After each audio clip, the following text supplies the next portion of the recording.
ये एक ऐसे लड़के की कहानी है जो कि बहुत ही ज्यादा कमजोर था। उसकी मदर कोमा में है और उसकी जो यंग सिस्टर है वो स्कूल में पढ़ती है। उसे ही सब कुछ खर्चा चलाना पड़ता है। हमें ये भी जानने को मिलता है कि इस दुनिया में मॉन्स्टर्स का अटैक हो चुका है। उसके लिए हंटर ग्रुप क्रिएट किए हैं। हंटर अलग अलग रैंक के हैं, लेकिन उन्हें फिर भी मॉन्स्टर से फाइट करनी पड़ती है। इसलिए वो खुद को स्ट्रॉन्ग बनाने के लिए महंगे महंगे गियर खरीदते हैं, भले ही वो पैसे कैसे भी जमा करे। जिन्वू उनमें से एक है जिनके पास पैसे बिल्कुल भी नहीं है और वो कमजोर है। बस वो दिल का अच्छा है, लेकिन दिल का अच्छा होने से कुछ नहीं होता। तो कहानी शुरू करते हैं। कहानी की शुरुआत में हमें जानने को मिलता है कि ये दुनिया हमेशा से ऐसी नहीं थी। असल में 10 साल पहले एक मैजिकल गेट ओपन हुआ जिसके अंदर से कई सारे मॉन्स्टर्स बाहर आए। उसके ओपन होते ही यहाँ ह्यूमंस को पावर मिलनी शुरू हो गई थी और इसी पावर की बेसिस पर हंटर्स को रैंक दी जाती है। जिनके पास अच्छी पावर है उन्हें एस रैंक मिलती है, ए रैंक मिलती है, बी रैंक मिलती है। मगर जो कमजोर है वो ई रैंक पर जाते हैं। जिन्वू भी उनमें से एक है। इन सभी हंटर्स को मॉन्स्टर को मारने के साथ साथ कुछ डेंजन्स भी मिलते हैं। जिन्वू भी एक डेंजन में गया था, वहाँ पर उसे बहुत चोट लगी और आज वो वापस से अपनी टीम के पास जा रहा था। वो अपनी टीम के पास आता है तो यहाँ पर सभी उसका वेलकम करते हैं। कुछ दूसरी टीम के लोग जो कि अभी अभी ज्वाइन किए हैं वो शौक थे कि आखिर ये लड़का कौन है। इसकी एज भी ज्यादा नहीं है और दिखने में भी कमजोर लग रहा है, फिर भी सब इससे इतने अच्छे से बात कर रहे हैं। पर तभी वो दूसरा लड़का उसे बताता है कि असल में ये जिन्वू है,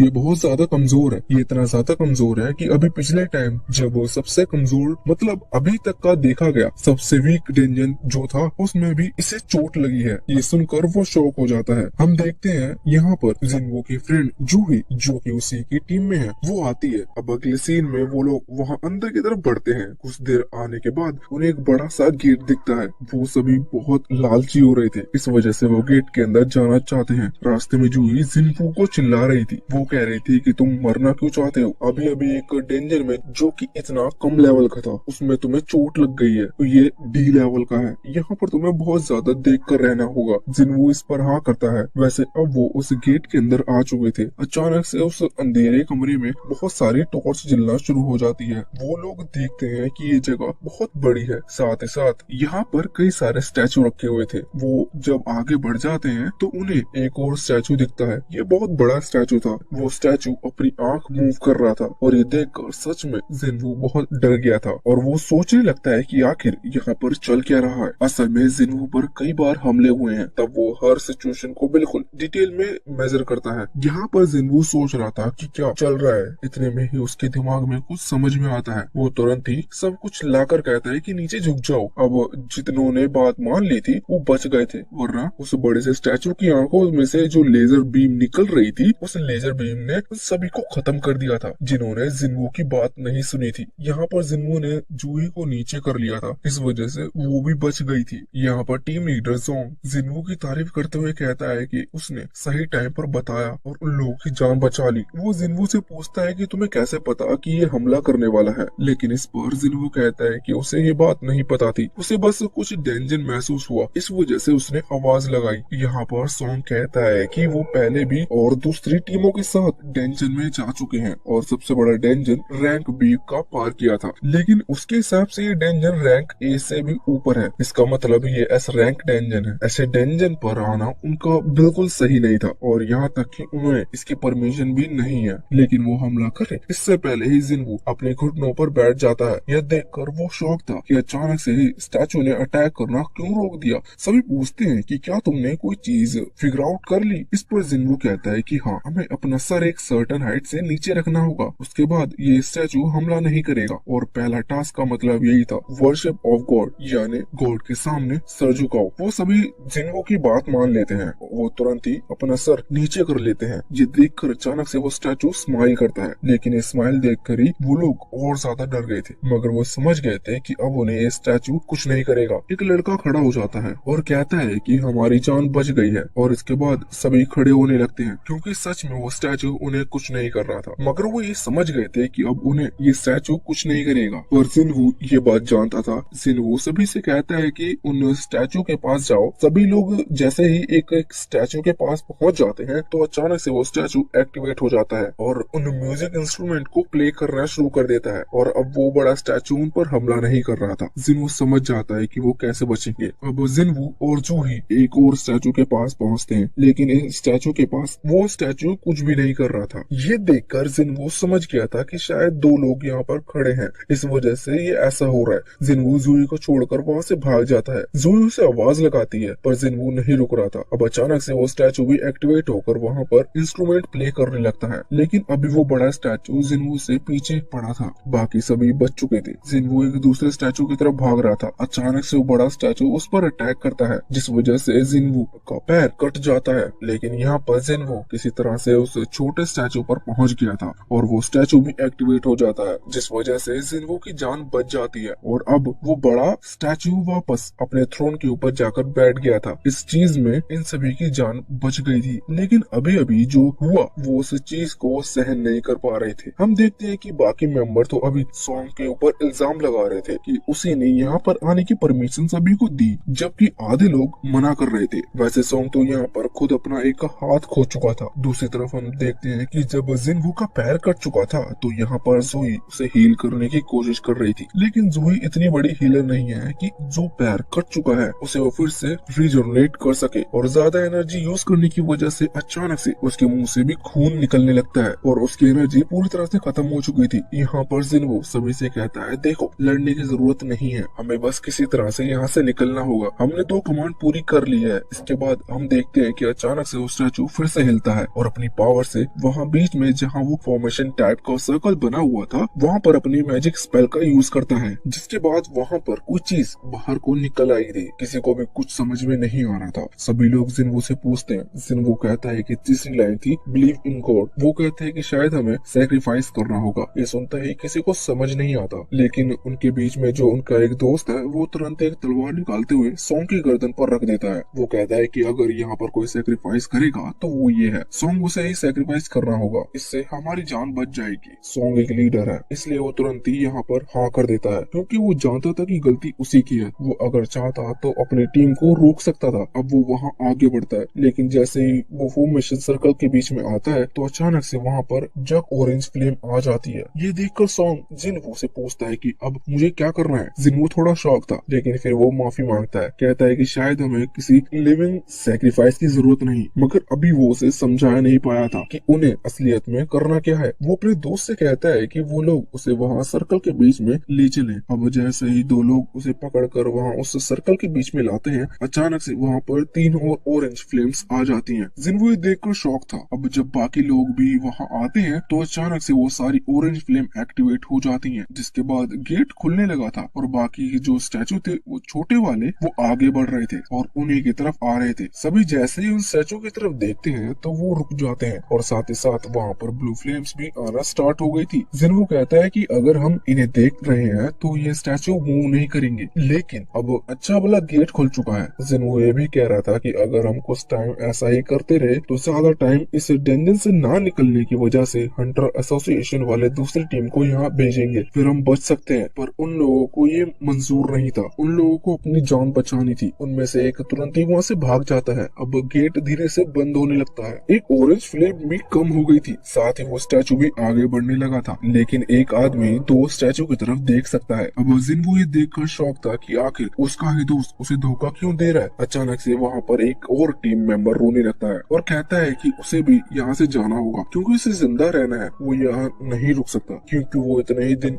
यहाँ कैसे रुकेंगे जब तक रेनफोर्समेंट नहीं आ जाती। वो अभी वहाँ से भाग गया था। जब उसके ऊपर आखिरी हमला होने वाला था तो जिन्वो जोर से चिल्लाता है कि वो नहीं मरना चाहता, उसे एक और चांस चाहिए। अब वो आखिरी अटैक रुक जाता है और अचानक से ब्लू फ्लेम जो कि आखिरी बची थी वो भी गायब हो जाती है। जिन्वो के सामने एक स्क्रीन आती है जिस पर लिखा हुआ था कि क्या वो गेम कंटिन्यू रखना चाहता है, और उसके पास सिर्फ 2 ऑप्शन थे, यस और नो। अब जिन्वो यस पर क्लिक कर देता है, जिसके बाद अचानक से एक और स्क्रीन आती है जो कि उसे कांग्रेचुलेशन कह रही थी। लेकिन तभी सीन चेंज होता है। हम देखते हैं कि अभी जिन्वो की नींद एक हॉस्पिटल में खुली थी। वो ये देखकर शॉक था। उसकी बॉडी पर कहीं भी कुछ चोट के निशान नहीं है। अब इसके बाद वो अपने हाथ देखता है और अपने पैर, उसका पैर तो वहाँ पर कटा था, लेकिन अभी उसके पैर बिल्कुल ठीक थे। ये देखकर वो और ज्यादा शॉक हो गया था और सोचने लगता है कि ऐसा कैसे हो सकता है, उसने कोई सपना तो नहीं देखा। लेकिन तभी वहाँ हॉस्पिटल के गेट पर कोई आता है। हमें पता चलता है कि असल में हंटर एसोसिएशन का मैनेजर है। ये यहाँ पर जिन्वो को देखकर खुश था, पर जिन्वो उसे नहीं पहचाना था। वो बताता है कि वो कौन है। वो ये भी बताता है कि जिन्वू यहाँ पर 3 दिनों से बेहोश था। ये सुनकर जिन्वू और ज्यादा शॉक हो जाता है। वैसे यहाँ पर जिन्वू अपने दोस्त सॉन्ग और जूही के बारे में पूछता है।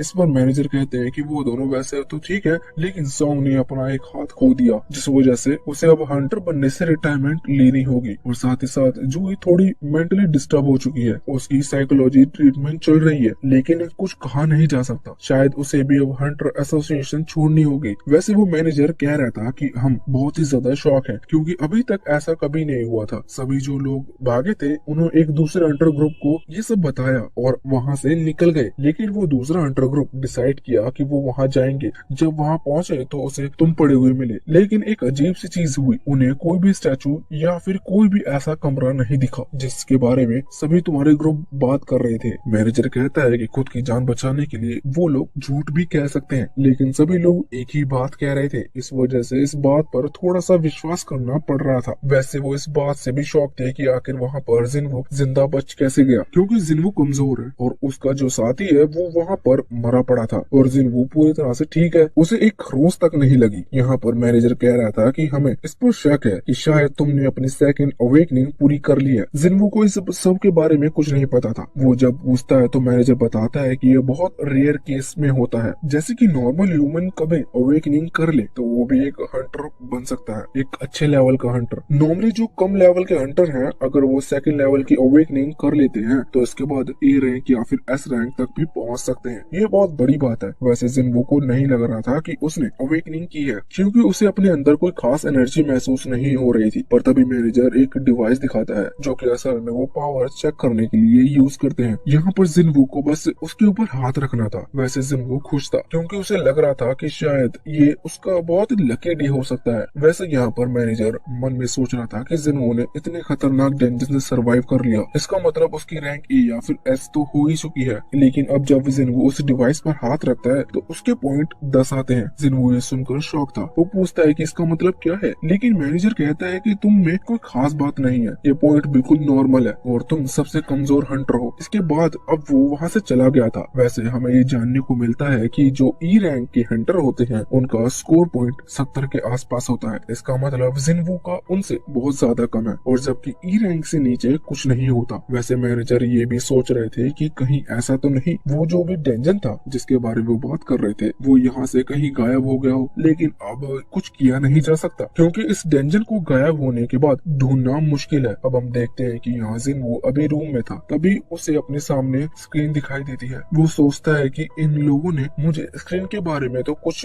पूछा ही नहीं। वैसे फिर उसे लगता है कि शायद ये स्क्रीन सिर्फ मुझे ही दिखती है। अभी स्क्रीन के ऊपर कुछ लिखा हुआ था। जिन्वू पढ़ता है तो उसमें लिखा था कि मरने से पहले जिन्वू की जान बच गई, जिस वजह से जिन्वू ने एक अचीवमेंट अनलॉक कर लिया। अब वो उसे ध्यान से देखता है। उसे पता चलता है कि ये क्या है। इसके पहले ही वहाँ पर उसकी सिस्टर आ जाती है। वो अभी उस पर गुस्सा करते हुए कह रहे थे कि तुम्हें खुद का ख्याल रखना चाहिए, तुम हर बार डेंजन में चले जाते हो और अब वहाँ से चोट खाकर आते हो। हर एक कमजोर डेंजन के बाद भी तुम्हें हॉस्पिटल आना पड़ता है, जबकि बाकी सभी तो बिल्कुल ठीक है। वैसे यहाँ पर जिन्वू उससे माफी मांगता है, लेकिन उसकी सिस्टर जानती है कि जिन्वू ये काम किसके लिए कर रहा है। वो कहती है देखो, अगर अगली बार तुम्हें ऐसी कोई चोट लगी तो उसके बाद मैं स्कूल छोड़ दूंगी और कोई जॉब करने लगूंगी। जिन्वू माफी मांगते हुए कहता है कि ठीक है। वैसे इसके बाद वो पूछता है कि क्या उसे कोई स्क्रीन दिख रही है। अभी यहाँ उसकी बहन को कोई स्क्रीन नहीं दिख रही थी। वो शॉक होते हुए पूछती है कि क्या तुम किस बारे में बात कर रहे हो। यहाँ उसकी बहन को लगता है कि शायद जिन्वू किसी गेम वगैरह के बारे में बात कर रहा है। दूसरी तरफ हम सिटी के अंदर देखते हैं, अचानक से जगह हिलती है और एक गेट ओपन हो जाता है। तभी वो दोनों गॉब्लिन साथ में मिलकर हमला करने लगते हैं। जिन्वू उनसे बच रहा था, लेकिन अब पहले गॉब्लिन को मारने की वजह से वो थोड़ा मोटिवेट हो चुका था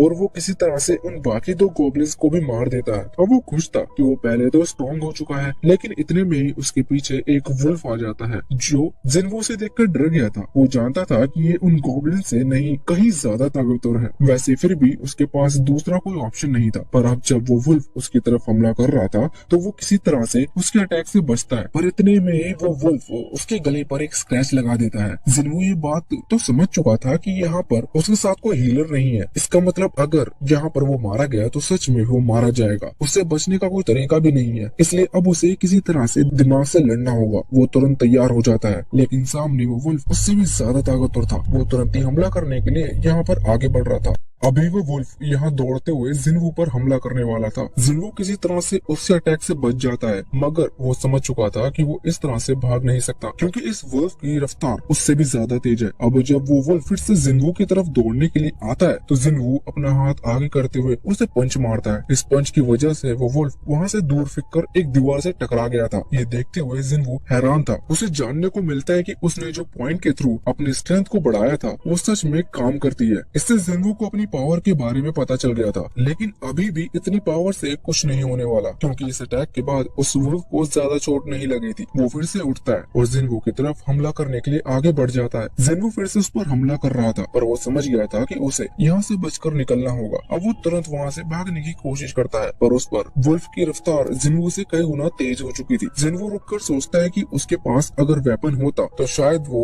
इससे लड़ सकता था। तभी उसे अपनी सीक्रेट इन्वेंट्री के अंदर से एक मैजिकल स्वॉर्ड को समन करता है। मैजिकल स्वॉर्ड के आते ही जिन्वू के अंदर थोड़ा सा कॉन्फिडेंस आ गया था। हम देखते हैं कि जब वो वुल्फ उसकी तरफ हमला करने के लिए आगे बढ़ रहा था तो जिन्वू उस तलवार को आगे करते हुए उस वुल्फ को बीच में से काट देता है। उसके ऐसा करते ही अचानक से सिस्टम एक्टिवेट होता है और उसके सामने स्क्रीन आती है जो कि कह रही थी कि उसने अपना लेवल अप कर लिया है। ये देखकर जिन्वू शॉक था। वैसे अभी वो ये सोच रहा था कि आखिर उसकी इन्वेंट्री के अंदर इतनी पावरफुल स्वॉर्ड क्या कर रही थी, जबकि इस तरह के वेपन तो इस वर्ल्ड में बहुत ही ज्यादा महंगे हैं। पर अब वो इस चीज के बारे में चिंता नहीं करता। अब वो और कुछ सोचे इससे पहले ही वहाँ पर दो और वुल्फ आ जाते हैं। जिन्वू इस बार उनसे नहीं डर रहा था क्योंकि उसके पास अब तलवार है और वो उनसे बिना डरे लड़ सकता है। मगर अब जब वो दोनों अटैक करने के लिए आगे बढ़ते हैं तो जिन्वू देखता है कि उसकी तलवार जमीन में फंस चुकी है और निकल नहीं रही। जिन्वू किसी तरह से अपनी तलवार को खींचता है पर फिर भी वो नहीं निकाल पा रहा था। जिन्वू उससे रिक्वेस्ट करने लगता है और एक और बार उसे जोर से खींचता है। वो निकल जाती है और वो बिल्कुल लास्ट मौके पर निकली थी। जिन्वू अपनी तलवार को आगे स्विंग करते हुए पहले एक वुल्फ को हरा देता है।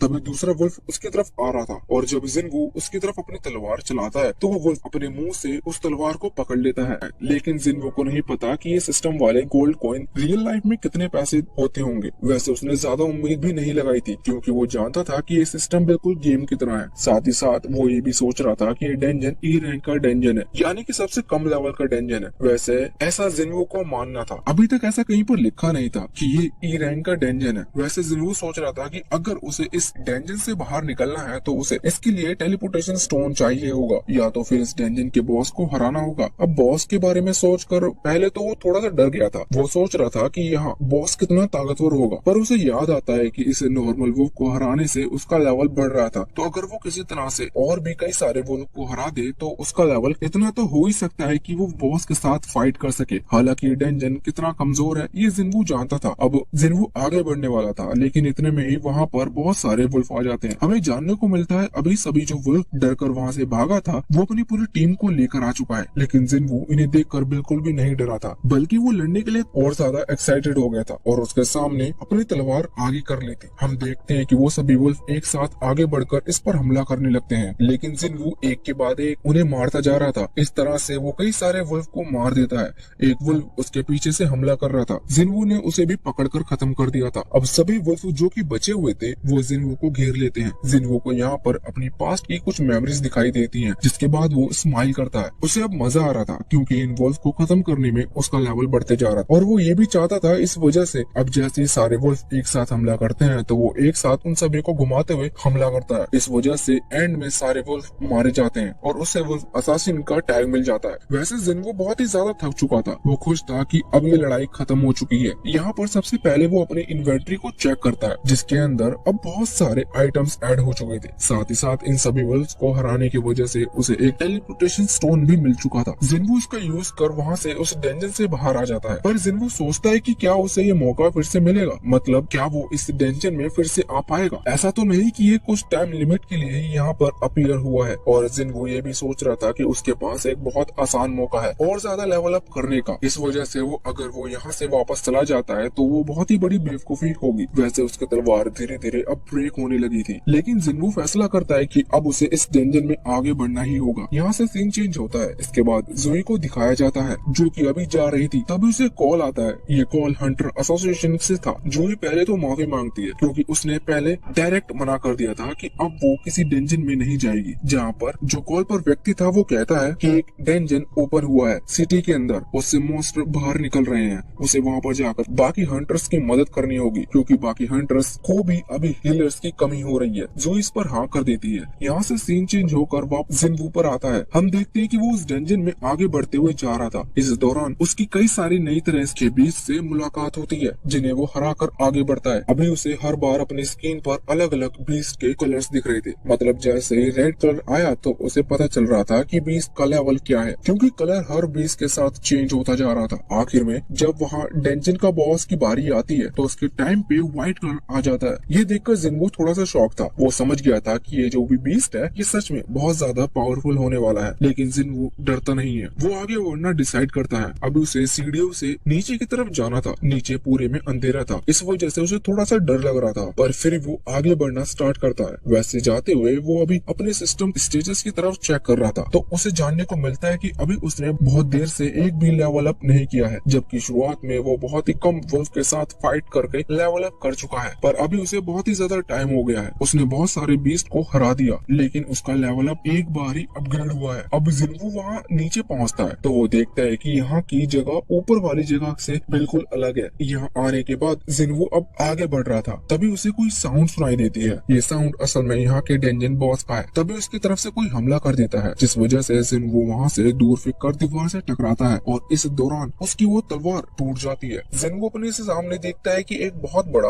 व्हाइट स्नेक था। असल में ये वही डंजन बॉस है। स्नेक फिर से उसके ऊपर उछलते हुए अब उसे खाने वाला था, पर जिनवू अपनी तलवार को ऊपर की तरफ फेंक देता है, जिससे स्नेक का ध्यान ऊपर जाता है। इतने में ही जिनवू नीचे गिरते हुए उस स्नेक की गर्दन को पकड़ लेता है। स्नेक अभी जिनवू को गिराने की कोशिश कर रहा था, पर जिनवू की ग्रिप बहुत ही ज्यादा टाइट थी। जिनवू अपनी पूरी स्ट्रेंथ लगाकर उसकी गर्दन को दबाने लगता है। इस वजह से उस स्नेक की बॉडी पर जो प्रोटेक्टिंग हार्ड स्किन थी वो ब्रेक कर जाती है। इस वजह से स्नेक को बहुत ही ज्यादा दर्द हो रहा था। इस वजह से वो अपनी गर्दन को जोर जोर से हिलाने लगता है। जिनवू की ग्रिप इतनी ज्यादा टाइट थी कि उसे चोट लगने के बाद भी वो स्नेक को छोड़ नहीं रहा था। जिनवू और ज्यादा पावर से उसकी गर्दन को दबाता है, जिसके बाद फाइनली वो स्नेक वहाँ पर मारा जाता है और इसके साथ जिनवू का अब लेवल अप भी हो चुका था। जिनवू बहुत ज्यादा खुश था और उसके चेहरे पर एक बहुत ही ज्यादा खतरनाक इविल टाइप की स्माइल थी। अब वो अपनी इन्वेंट्री को भी चेक करता है और उसे यहाँ पर कुछ चीजें मिलती है, जैसे कि एक वेनम्स डैगर यानी कि एक तलवार जैसा वेपन। साथ ही साथ उसे एक लिक्विड भी मिला था जिसकी कैटेगरी पॉइजन थी। जिनवू समझ चुका था कि वो इस तरह से और ज्यादा स्ट्रॉन्ग बन सकता है। तभी स्क्रीन पर लिखा हुआ आता है कि उसने इस डंजन को क्लियर कर लिया है। इस वजह से अब डंजन रीसेट हो रहा है। अब डंजन गायब हो जाता है और जिनवू ने जिस जगह पर उस डंजन को स्टार्ट किया था वो वहीं पर पहुंच जाता है। अब यहाँ पर आने के बाद उसे वापस कोई नहीं दिख रहा था, जबकि ऐसा नहीं होता। स्टेशन पर रात को भी लोग रहते हैं। अब जिनवू जब बाहर आता है तो सोचता है कि आखिर टाइम को क्या हो रहा है। तभी वो देखता है कि सिटी में तबाही फैली हुई है और उसी समय एक सोल्जर वहाँ पर आता है और जिनवू से कहता है कि क्या तुमने अनाउंसमेंट्स नहीं सुनी? तुम यहाँ पर क्या कर रहे हो? तुम्हें घर जाना चाहिए। लेकिन इतने में ही वो सोल्जर जिनवू के हाथ में वो टूटी हुई तलवार देता है और समझ जाता है कि जिनवू एक हंटर है। पहले तो वो जिनवू से माफी मांगता है और इसके बाद कहता है कि आपको सिचुएशन स्पॉट पर चलना चाहिए। जिनवू उसके साथ जाने लगता है। जिनवू को कुछ पता तो नहीं था, पर जिनवू के आसपास मॉन्स्टर्स की बॉडी को देखकर और टूटी हुई कारों को देखकर वो सोल्जर से पूछता है कि क्या यहाँ पर हुआ है। वो सोल्जर्स कहने लगता है कि हंटर्स ने बाकी सारे मॉन्स्टर को हरा दिया, लेकिन जो वैन मॉन्स्टर है सबसे ताकतवर वाला वो उसे नहीं हरा पा रहे। अब तभी जिनवू को कुछ महसूस होता है। ये असल में उसे डंजन बॉस की पावर थी। जिनवू से महसूस कर लेता है और समझ जाता है कि हाँ, ये जो बीस्ट है ये ताकतवर तो है। वैसे अब वो लोग उस जगह पर पहुंचते हैं। वहाँ पर जाकर जिनवू देखता है कि अभी बहुत सारे हंटर्स मिलकर उस एक मॉन्स्टर से फाइट कर रहे थे, पर वो उसे हरा नहीं पा रहे थे क्योंकि इन लोगों का टीम वर्क बहुत ही ज्यादा खराब है। वैसे जिनवू यहाँ पर ये भी नोटिस करता है कि वो जो हंटर वहाँ पर उस मॉन्स्टर से लड़ने के लिए आए हैं उनमें से कई का लेवल बहुत ही ज्यादा कम है। अब जिनवू देखता है कि वहाँ दो हीलर भी हैं, जिसमें से एक का लेवल डी है और एक का बी है। यहाँ पर और कोई नहीं बल्कि जू ही है, मगर वो किसी को हील नहीं कर पा रही थी क्योंकि वो पिछले वाले इंसिडेंट से अभी तक ठीक नहीं हुई है। वो यहाँ पर एक हीलिंग मैजिक सर्कल क्रिएट करने की कोशिश करती है, पर वो सर्कल क्रिएट नहीं हो पाता। जिनवू सारी सिचुएशन को देख रहा था और वो समझ चुका था कि ये जो डंजन बॉस है ये असल में डी रैंक का है। वैसे जिनवू अभी जिस डंजन बॉस से लड़कर आया उसका लेवल जिनवू को इससे ज्यादा लग रहा था, क्योंकि जिनवू के हिसाब से ये वाला मॉन्स्टर कमजोर है। जिनवू तैयार था इन लोगों की मदद करने के लिए। वो अपनी उस टूटी हुई तलवार को लेकर वहाँ से पीछे आ जाता है। इस तरफ वो सभी हंटर जो कि उस बड़े मॉन्स्टर गोलम बेस उससे फाइट कर रहे थे। वो यहाँ पर कहने लगते हैं कि काश इस वक्त कोई हाई लेवल हंटर यहाँ पर आ जाए और उनकी मदद करे। इतने में ही हम देखते हैं कि जिन्वो वहाँ पीछे आते हुए अपनी उस टूटी हुई तलवार को पूरे फोर्स के साथ इस गोलम के डिफेंस पर मारता है, जिस वजह से गोलम का डिफेंस टूट जाता है और अब बाकी हंटर कैपेबल थे कि वो इसे आराम से हरा सके। वो सभी इस अपॉर्चुनिटी का फायदा उठाते हैं और तुरंत उस गोलम पर हमला कर उसे खत्म कर देते हैं। बाद में सभी लोग शॉक थे क्योंकि वो पहले उस गोलम से लड़ तक नहीं पा रहे थे, फिर आखिर उसे कैसे हरा दिया। तभी वहाँ पर एक सोल्जर पास में ही पड़ी हुई उस टूटी तलवार को देखता है। तलवार को देखते हुए जो सोल्जर जिन्वो को यहाँ पर लाया था वो बताता है कि ये उस लड़की की तलवार है जिसे वो अपने साथ लेकर यहाँ पर लाया था। अभी वो यहाँ इस तरफ जिन्वो की तरफ देखता है, उसे लगता है कि ये जो भी था वो हाई रैंक का हंटर होगा। यहाँ पर जिन्वो खुद को बहुत ही ताकतवर मान रहा था, लेकिन वो सोच रहा था कि शायद उसके पावर की वजह से उस गोलेम का डिफेंस नहीं टूटा।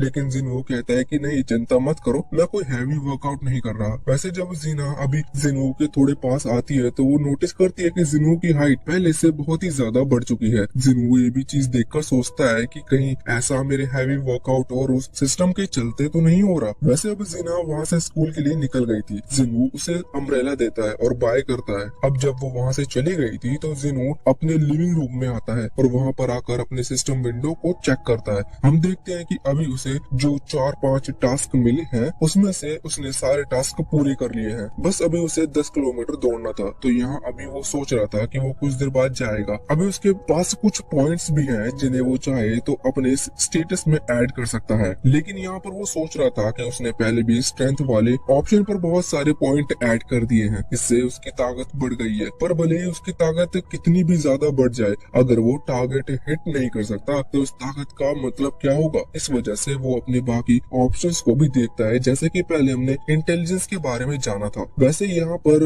वेटलिटी और रिसेप्शन के 2 और ऑप्शन है। जिन्वो सोच रहा था कि उसे इनमें से पॉइंट ऐड करने चाहिए। अब इसके बाद वो कुछ पॉइंट ऐड करता है जो कि उसे अभी टास्क पूरा करने की वजह से मिले थे। और इसके बाद वो जिस घर में रह रहा था वहाँ के मकान मालिक को फोन लगाता है। वो पूछता है कि उसने इस मंथ का रेंट नहीं दिया है। इस पर मकान मालिक हाँ करता है। वैसे मकान मालिक कोई प्रेशर नहीं बना रहा था क्योंकि वो जानता था कि जिन्वो एक हंटर है और इस वजह से वो अभी इतने दिन से हॉस्पिटल में था, तो उसे कोई जल्दबाजी नहीं थी। जिन्वो इसके लिए थैंक यू कहता है और कहता है कि मैं इस मंथ का रेंट जल्द ही दे दूंगा। वैसे यहाँ पर मकान मालिक ये भी कहता है कि तुम अपना ख्याल रखना, ज्यादा चिंता मत करना। इसके बाद वो फोन रख देता है। अब जिन्वो को उसे पैसे देने थे, इसलिए उसे पैसे चाहिए। अब जिन्वो और कुछ काम तो करता नहीं है, वो एक हंटर है और हंटर के लिए शुरुआत में जो शुरुआती हंटर होते हैं उनके लिए पेमेंट का सिर्फ एक ही सोर्स होता है, वो होता है कोई भी डंजन। अब यहाँ पर प्रॉब्लम ये थी कि जिन्वो की रैंक असल में अभी ई है, इस वजह से उसे हाई लेवल डंजन नहीं मिल सकते। वैसे उसकी पावर तो अब ई से बहुत ज्यादा हो चुकी है, इस वजह से अगर वो चाहे तो एक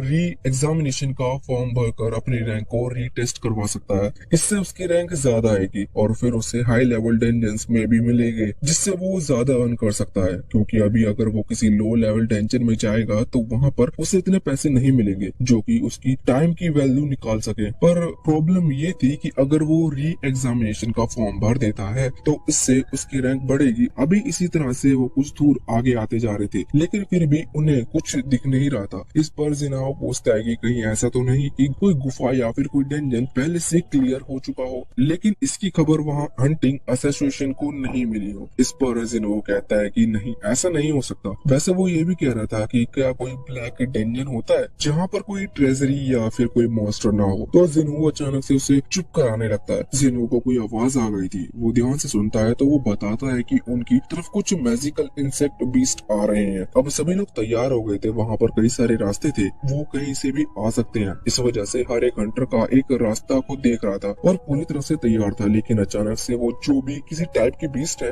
वो ऊपर से आना स्टार्ट हो जाते हैं। जिन्वो ने ये चीज नोटिस कर ली थी। वो पहले ही सभी को बता देता है कि वो हमारे सर के ऊपर से आ रहे हैं। अब अचानक से ऊपर की तरफ से बहुत ही बड़ी लाल चींटियां नीचे गिरनी शुरू हो जाती है। असल में ये वही बीस्ट थी। ये बीस्ट इसलिए है क्योंकि ये बहुत ही ज्यादा बड़ी है और ये बहुत सारी थी। ऐसा लग रहा था जैसे कि कोई आंट कॉलोनी हो। आंट कॉलोनी से मतलब ये कोई चींटियों का ग्रुप हो, क्योंकि यहाँ पर गुफा भी उसी तरफ की थी, क्योंकि यहाँ पर गुफा भी उसी तरह की थी। बड़ी चींटियों ने बनाई होगी और ये सभी इनके ऊपर हमला कर रही थी। सभी हंटर बहुत ही अच्छे से लड़ रहे थे। यहाँ पर जिनाओ अभी जिन्वो के सामने आ गया था, जिससे कि वो जिन्वो को प्रोटेक्ट कर सके, क्योंकि वो जानता है कि जिन्वो बस रैंक ई पर है। अभी लड़ाई कुछ देर तक ऐसे ही चलती है। जो सामने वाला ग्रुप है जिनमें वो 6 मेंबर्स मतलब 6 हंटर्स वो स्ट्रॉन्ग है और उनका टीम वर्क अच्छा है। इस वजह से वो बहुत ही जल्दी उन सभी चींटियों को हरा देते हैं। अभी गोंग जिन्हो की तारीफ करते हुए कहता है कि तुमने सही मौके पर हमें बता दिया, वरना हम बड़ी प्रॉब्लम में फंस सकते थे। तुम्हें ये बात कैसे पता चली? जिन्हो कहता है कि कुछ नहीं, बस मुझे आवाज आ गई थी क्योंकि मैं उसे होल के बिल्कुल नीचे ही था। अब यहाँ पर एक मेंबर अभी गोंग को बुलाता है और बताता है कि इन चींटियों को हमने नहीं मारा क्योंकि ये हमारे अटैक से नहीं मरी, बल्कि इन्हें किसी ने बाइट किया है। वो समझ जाते हैं कि इस पूरे डेंजन में सच में कोई बड़ा सा मॉन्स्टर या फिर बड़ा सा बीस्ट है जो कि इन सभी अर्थ को यानी कि चींटियों को मार रहा था। इस वजह से उन्हें शुरुआत में कोई भी चींटियां या फिर नहीं मिली। यहाँ से सीन चेंज होता है। हम अभी एक हंटर एसोसिएशन के जिम में आ जाते हैं जहाँ पर अभी एक बहुत ही तेजी से धमाके की आवाज आती है। अब वो जो न्यू मेंबर्स थे वो थोड़ा डर गए थे, लेकिन जो पुराने मेंबर्स है वो बताते हैं कि डरने की जरूरत नहीं है क्योंकि असल में यूनहाओ ट्रेनिंग कर रहे हैं। वो इस तरह से ट्रेनिंग करता है कि हम यूनहाओ को देखते हैं जिसमें अभी बहुत ही बड़े स्टोन बीच में से तोड़ दिया था और वो अभी कह रहा था कि इतनी ट्रेनिंग उसके लिए काफी नहीं है। अब वापस से सीन चेंज होता है। हम उस गुफा के अंदर आते हैं। हम देखते हैं कि अभी जिनहाओ जिन्हो से कह रहा था कि तुम्हारे हिसाब से तुम्हें जो ऑफर मिल रहे हैं क्या वो सही है या नहीं। इस पर जिनहाओ कहने लगता है कि हाँ ये ऑफर तो बहुत अच्छे हैं पर मुझे इस पर भरोसा नहीं है क्योंकि मुझे यहाँ पर फाइट नहीं करनी, फिर भी मुझे पैसे मिलेंगे, जबकि एक प्राइवेट ग्रुप है, प्राइवेट ग्रुप को उतने ज्यादा पैसे नहीं मिलते। और दूसरी बात ये भी है कि इनके पास कोई हीलर नहीं है। वैसे अब तभी उनके सामने कुछ अजीब सी चीजें दिखती है। वो तुरंत ही वहाँ लाइट जब जलाते हैं तो उन्हें पता चलता है कि ये स्पाइडर वेब है। इसका मतलब वो सही डायरेक्शन में जा रहे हैं जहाँ पर कोई स्पाइडर बीस्ट है। अब इसी तरह से वो बहुत ही जल्दी जल्दी आगे बढ़ना शुरू करते हैं और कहानी थोड़ी फास्ट होती है। अंत में हम देखते हैं कि जब वो उस गुफा के कोने में पहुंच जाते हैं तो उन्हें वहाँ पर बहुत सारे क्रिस्टल मिलते हैं। ये मन क्रिस्टल से जिनके अंदर बहुत ही एनर्जी होती है। कि उसके साथियों को देखते हैं। अभी गोंग तो बाहर आकर बैठ गया था क्योंकि वो जानता था कि अभी उन्हें कुछ देर यही इंतजार करना होगा। उसके साथी उससे पूछने लगते हैं कि आखिर हम उन दोनों को वहाँ छोड़ के क्यों आए। वो दोनों इतने ताकतवर नहीं है कि वो उस मॉन्स्टर से लड़ सकें और अगर वो मारे गए तो हमारा इसमें क्या फायदा क्योंकि हमने गुफा का रास्ता तो बंद कर दिया। गोंग कहता है कि अभी तुम्हें मुझसे बहुत कुछ सीखना है। वो समझता है कि वो दोनों ही बहुत ही कम लेवल पर हैं। पहली चीज, अगर वो वहाँ बंद है और हमने जब पत्थर गिराया कि वो स्पाइडर जागेगा और वो उन पर हमला करेगा, ये पक्का है कि वो दोनों से हरा नहीं सकते। इसका मतलब वो स्पाइडर इन दोनों को खा लेगा और अब पेट भर जाने के बाद वो फिर से सो जाएगा तो हम अंदर जाकर क्रिस्टल ले सकते हैं। इस पर वो सीधा कहने लगता है कि लेकिन उसके लिए हमें फिर से उन पत्थरों को हटाना होगा और उस चीज में तो फिर से वो स्पाइडर जाग जाएगा। पर इस पर गोंग कहता है कि ऐसा नहीं है, मैंने वहाँ दूसरा रास्ता देखा है जो ऊपर की तरफ से आता है, हम वहाँ के थ्रू जाकर उन क्रिस्टल को ले सकते हैं। ये सुनकर वॉरियर शॉक था। अब यहाँ से सीन चेंज होता है और हम वापस से उस जगह पर आ जाते हैं जहाँ जिनवू और जिनहाओ अभी उस स्पाइडर के सामने थे। अभी जिनहाओ समझ गया था कि जिनवू उसकी बात नहीं मानने वाला, वो स्पाइडर से लड़ेगा, लेकिन फिर भी वो एक दोस्त की तरह से समझा रहा था कि देखो हम दोनों मिलकर भी इसे नहीं हरा सकते क्योंकि ये सी रैंक का बीस्ट है, इसे हरा पाना बहुत ही ज्यादा मुश्किल है। हमें लेवल बी का एक हंटर चाहिए और यहाँ से भागने का कोई रास्ता नहीं था। इस वजह से अभी जिनवू को कुछ भी समझ नहीं आ रहा था फिर वो क्या करे। लेकिन जिनवू उसके अपोजिट ये सोच रहा था कि उसने पहले भी एक डी रैंक वाले को हराया है, इस वजह से अगर वो थोड़ा टाइम एक्स्ट्रा लगाकर लड़ता है तो शायद वो एक रैंक सी के बीस्ट को भी हरा सकता है। अभी वो बहुत ही ज्यादा कॉन्फिडेंट था, इसलिए वो तुरंत ही स्माइल करते हुए आगे बढ़ जाता है उस स्पाइडर पर हमला करने के लिए। जिनवू तुरंत ही उस पर अटैक करता है, लेकिन इसके बाद सीन चेंज हो जाता है। हमें अब एक ओल्ड मैन जिसका नाम गन ही है उसे दिखाया जाता है। वो अभी बहुत ही ज्यादा थक चुका था क्योंकि वो बहुत टाइम से इंटरव्यूज और मीटिंग अटेंड कर रहा है। वो अपनी गाड़ी में आकर बैठता है तो उसका यंग ड्राइवर उससे कहता है कि रिलैक्स फील करने के लिए हम एक स्पेयरिंग मैच कर सकते हैं, मतलब ये ट्रेनिंग की तरह होता है। जिस पर गन ही खुश हो जाता है और कहता है कि बिल्कुल, और इसके बाद वो दोनों वहाँ से चले जाते हैं। एक बार फिर से सीन चेंज होता है। हम जिनवू को देखते हैं जो कि अभी बहुत ही स्पीड के साथ उस स्पाइडर पर हमला कर रहा था। वैसे तो जिनवू को पता है कि ये स्पाइडर सिर्फ सी रैंक का है, लेकिन प्रॉब्लम ये थी कि इसकी बॉडी हार्डनिंग बहुत ही ज्यादा खतरनाक है। जिनवू की जो ब्लैक स्वॉर्ड थी यानी कि वो नाइफ वो किसी तरह से उस स्पाइडर को हर्ट नहीं कर रही थी। जिनवू कितनी भी कोशिश कर ले लेकिन उसके ऊपर अटैक का ज्यादा कोई असर नहीं हो रहा था। लेकिन वो जो स्पाइडर है उसके जो पैर है उनकी वजह से वहाँ जमीन में होल्स होते जा रहे थे। जिनवू समझ जाता है कि अगर वो एक बार भी उसके पैर से टच हो गया तो पॉइजन भी फैलेगा, साथ ही साथ उसकी बॉडी तुरंत डिस्ट्रॉय हो जाएगी। जिनवू अब और देखते हुए लड़ रहा था। वैसे दूसरी तरफ अभी जिनहाओ जो कि बस जिनवू को देख रहा था वो बहुत ही ज्यादा हैरान था। उसकी सोच पहले से बदल चुकी थी। वो पहले सोच रहा था कि जिन्वो एक रैंक ई का हंटर है, इस वजह से वो उस बीस्ट को हरा नहीं सकता। वो बस ऐसा लड़ रहा है जिससे कि कुछ देर बाद जब वो मरे तो उससे ये गिल्टी ना रहे कि वो बिना लड़े मारा गया। लेकिन अब उसका सोचना बिल्कुल अलग हो चुका था, क्योंकि वो सोच रहा था कि कहीं जिन्वो एक फॉल्स हंटर तो नहीं। असल में फॉल्स हंटर उन लोगों को कहा जाता है जो कि अपनी रैंक को छुपाते हैं। जिन्वो के अलावा ऐसे और भी कई सारे फॉल्स हंटर हैं जो कि अपनी रैंक ई फिर इतनी ही रखते हैं जिससे कि लोगों को पता ना चले कि उनकी असली रैंक कितनी है। ये लोग साइकोपैथ होते हैं क्योंकि ये अपने ही टीममेट्स को मारते हैं। अब यही सब सोचने की वजह से जिन हाओ अभी बहुत ही ज्यादा हैरान लग रहा था और उसे थोड़ा थोड़ा अजीब फील हो रहा था। यहाँ जिनवू अभी बहुत ही स्पीड से मूव तो कर रहा था, लेकिन वो स्पाइडर बीस्ट इतना ज्यादा बड़ा है कि जिनवू को उसे डॉज करने में भी बहुत ही ज्यादा प्रॉब्लम हो रही थी।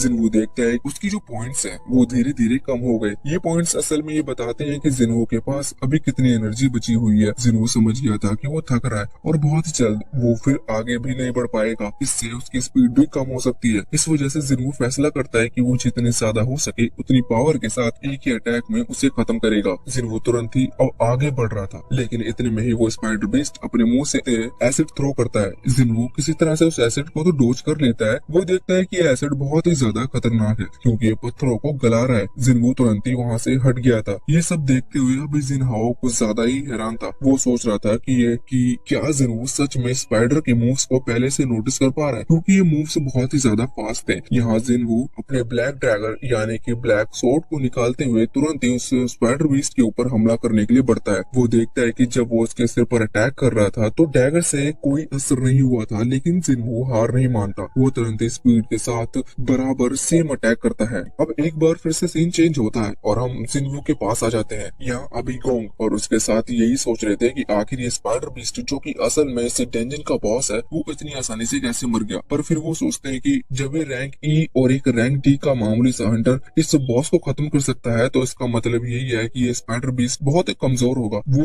मेन बात करता है, वो कहता है कि हम तुम्हें इसलिए छोड़ के गए थे कि जिससे कि तुम लोग मारे जाओ, पर अब तुम लोग जिंदा बच चुके हो। इसका मतलब अब हम लोगों को ही खत्म करना होगा। वैसे वो सिंपल स्केल को खत्म करना चाहते थे, इस वजह से वो जिनहाओ से कहते हैं कि वो खुद को बचा सकता है अगर वो जिनहू को मार दे और उनके साथ ज्वाइन हो जाए तो वो लोग जिनहाओ को छोड़ देंगे। बस इसके लिए उसे अपने आर्मर भी उन्हें देना होगा। अब जिनहाओ समझ रहा था कि ये बस उनकी चाल है, ये ऐसा नहीं छोड़ने वाले, लेकिन वो सोचता है कि इस तरह से वो खुद को बचा सकता है। क्या पता ये लोग सच बोल रहे हो। वो तुरंत जिनहू के सामने आ जाता है लड़ने के लिए, लेकिन फिर अचानक से उसका मूड बदल जाता है और वो पलटते हुए जिनहू को प्रोटेक्ट करने जैसा पोज बना लेता है। ये देखकर जिनहू शॉक हो जाता है और सामने वो लोग भी शॉक थे। और वैसे जिनहू यहाँ पर लड़ने के लिए पूरी तरह से तैयार था, पर तभी अचानक से उसकी स्क्रीन पर एक टास्क आता है। जिनहू जैसे उस टास्क की तरफ देखता है तो जिनहू थोड़ा सा हैरान था, लेकिन इस चीज में उसका ध्यान भटक चुका था, जिस वजह से गोंग का एक साथी अपने मैजिक स्पेल की मदद से जिनहू के ऊपर हमला कर देता है। इस अटैक की वजह से जिनहू बहुत ही तेजी से जाकर वहाँ दूर फेंक गया था।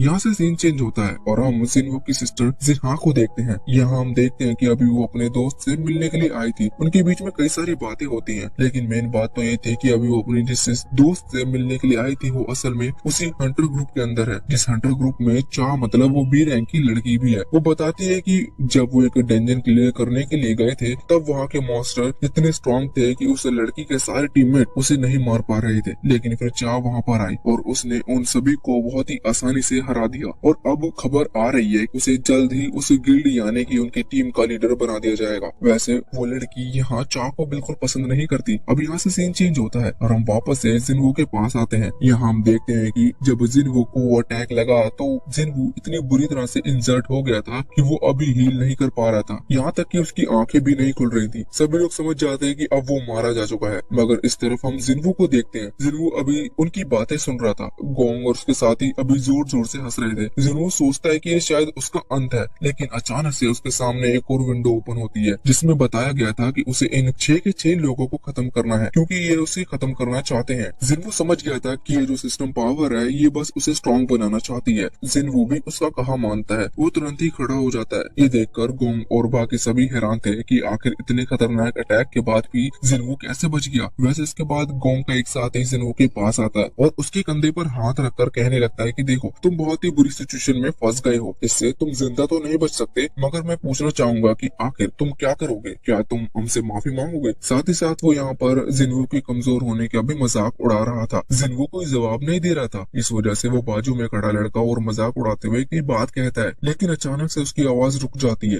हम देखते हैं कि जिन्हों ने अपनी ब्लैक डैगर की मदद से उसकी गर्दन को काट दिया था। वो लड़का वहीं पर मारा जाता है। ये देखकर गोंग और उसके सभी साथी बहुत ही ज्यादा हैरान हो चुके थे। यहाँ पर सबसे ज्यादा हैरान अभी गोंग लग रहा था। हम देखते हैं कि जिन्हो के सामने एक स्क्रीन आती है जिस पर लिखा हुआ था कि जिन्हो ने फाइनली एक को खत्म कर दिया है, अब उसे 5 को और खत्म करना है। जिन्हो सोचता है कि इस सिस्टम की बात मानते हुए उसे पहली बार किसी की जान नहीं लेनी है। जिन्हो को गोंग अपने असली पावर को एक्टिवेट करता है जो कि बॉडी हार्डनिंग है। उसकी बॉडी इतनी ज्यादा हार्ड हो चुकी थी कि जिन्हो के ड्रैगर से उससे कुछ नहीं हो रहा था, पर जिन्हो अपने ड्रैगर का यूज नहीं कर रहा था। वो तुरंत ही स्पीड के साथ जाकर गोंग के चेहरे को पकड़ता है और उसे जमीन में मार देता है। गोंग हैरान था कि वो जिन्हो के सामने कुछ नहीं कर सकता। वो तुरंत ही माफी मांगने के लिए आता है। वो कहने लगता है कि उसे माफ कर दे और उसके बदले गोंग अभी तक सभी डेंजन के कमाए हुए सारे पैसे जिन्हो को दे देगा। जिन्हो मन में सोचता है कि अभी अभी इसने मुझे मारने की इतनी सारी कोशिश की और अब ये मुझसे माफी मांग रहा है। जिन्हो किसी भी कीमत पर उसे माफ नहीं करने वाला था। जिन्हो तुरंत ही उस पर हमला कर उसे खत्म करता है और अचानक से वो बिल्डिंग गिरने लगती है क्योंकि डेंजन बॉस बहुत ही पहले मारा जा चुका है।